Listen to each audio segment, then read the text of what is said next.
Hey, where are you right now? I'm not sure. Don't upset me. There's nothing belonging to us in the house. What's happening? Well, I packed up all my things and left. Okay. I don't get it. Why would you leave? Well, we got divorced, so it's not odd for me to leave, right? Divorced? I'm the one who filed the divorce papers. What? My name is Claire. I'm 35 years old and work in an office.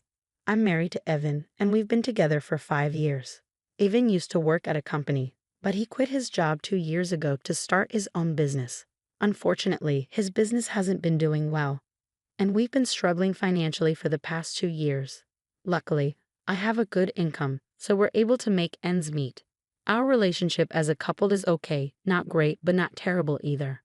However, I have a big problem with my mother-in-law and sister-in-law who live in my husband's family home. Every time I see them, they make fun of how I look and always find something to complain about. It really upsets me and makes me feel stressed out. My in-laws' house is only a 10-minute drive from our apartment, so my husband often wants to visit them. When we first got married, I went along with it to please my husband, but lately I've started to stand up for myself because their behavior has become too much to handle. Even when I try to stand up for myself, my mother-in-law and sister-in-law don't stop. They always find ways to ask me for money. Hey Claire, I need $500 to buy a birthday present for a friend. Can you give it to me? $500? What are you buying? I'm planning to gift a trip, and I'll be going too. No, that sounds odd. It's like I'm footing the bill, and I can't afford to give $500. You're so tight-fisted, Claire. Are you a miser? Even though Evan supports you. Excuse me? I'm the one supporting him. My husband hasn't contributed anything to our living expenses in the past year, and you, sister-in-law, should get a job. It's not okay to be unemployed at your age. Why does my mother-in-law accept my sister-in-law's unemployment? I wanted to say all of this, but my husband interrupted. Hey Claire, I have a friend's birthday coming up. I want to buy a present, so could you give me $500? You really understand, Evan. You're a good son. Then can I also get about $300? I need it for something. I wasn't sure. It's okay, Claire. You should have about $300 in your wallet, right? Come on, give it to her quickly. My husband, maybe out of pride, made me give the money to my sister-in-law without hesitation. And then he started saying confusing things like, thanks to me, we can live this luxurious life. I couldn't understand why my husband was acting this way lately. During the car ride home, I confronted him. Why do you act like this? I have my pride as the eldest son. He started saying even more confusing things. This led to a big argument. Once you give them money, they become bossy. What's wrong with making my own mother happy? We can't afford to live that lavishly, you know. Do you get it? You're not contributing anything to our living expenses. So what? We got a big bonus this summer. Don't rely on that. That money is for savings. Since then, my husband and I have been constantly fighting. How can he act so arrogantly when we're struggling financially? Why does he always have to be in a position of power over me? His flaws are becoming more and more apparent. I realized I didn't have to put up with things I didn't like just for him. So when he recently said, "We're going to my mom's," I responded, "You go by yourself."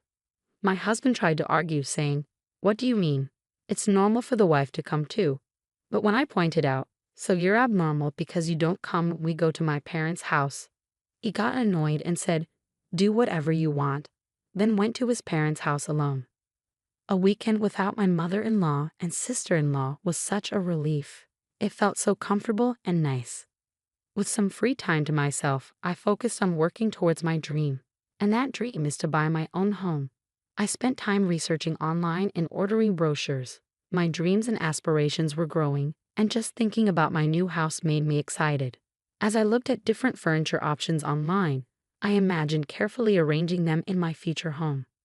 Lost in these thoughts, time passed quickly, and before I knew it, evening had arrived and my husband was back. "Oh, welcome home." Oh, is he still upset? How childish. He should act more mature as a grown man. I wasn't trying to cater to my husband, so I continued making dinner without speaking to him. Then out of nowhere, my husband spoke up. "You've been quite bold lately, huh? Standing up to me and saying you don't want to see my mother and the others." Defying, we're equals in this relationship.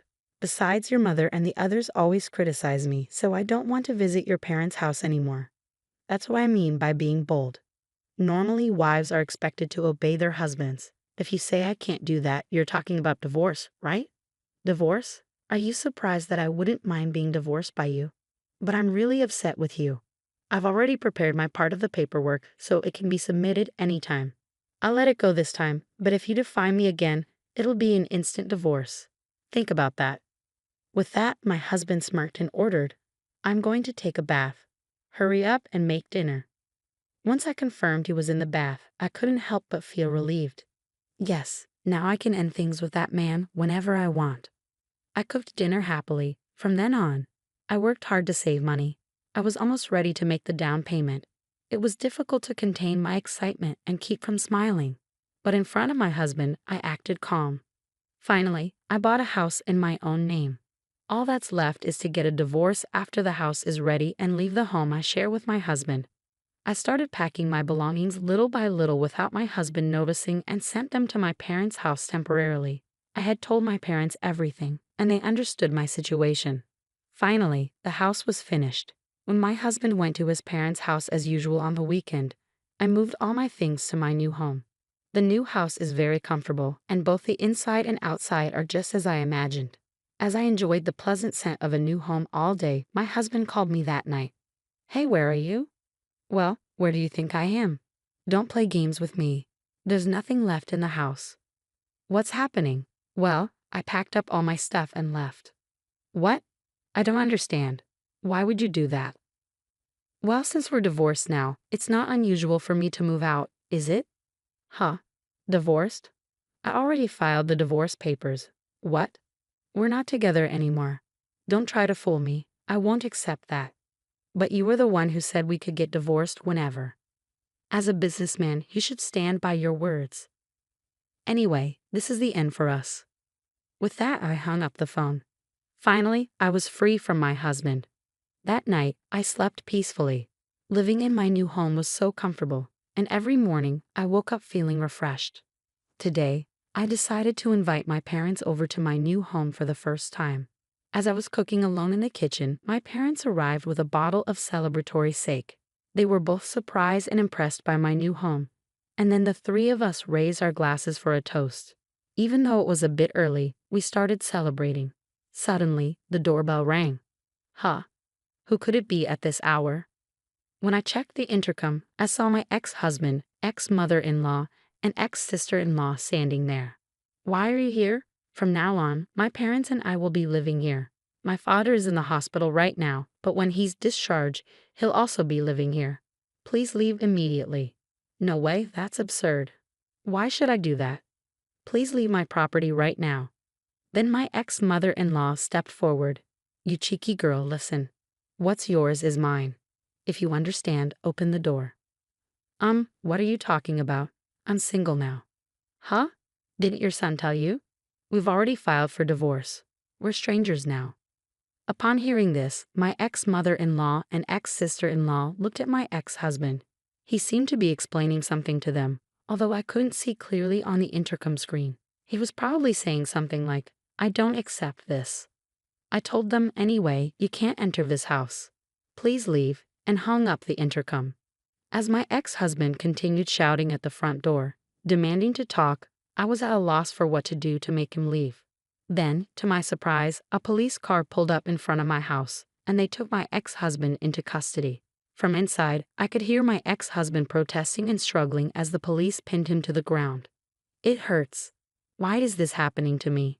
Meanwhile, my ex-mother-in-law and ex-sister-in-law stood there in shock upon learning that their son was divorced. They weren't arrested, but they were escorted away in the police car. After watching my ex-husband and his family being taken away, I returned inside the house, wondering who had called the cops. Then, to my surprise, my father made a peace sign. In situations like this, you call the police immediately. Trust your always calm dad. We continued our party with another round of drinks. As for how my ex-husband found out where I live, it turns out he followed me home from work because he admitted to stalking me. If he shows up again, he'll be arrested on the spot. With his timid personality, it's unlikely that he'll come near this house again. I also obtained a restraining order against his family. After the incident, it seems my ex-husband's business went downhill, and he accrued a lot of debt. With the divorce, the financial support he and his family were relying on from me was cut off. Additionally, with his father in the hospital, they had no source of income, so they had to sell their house. It's a case of reaping what they sowed.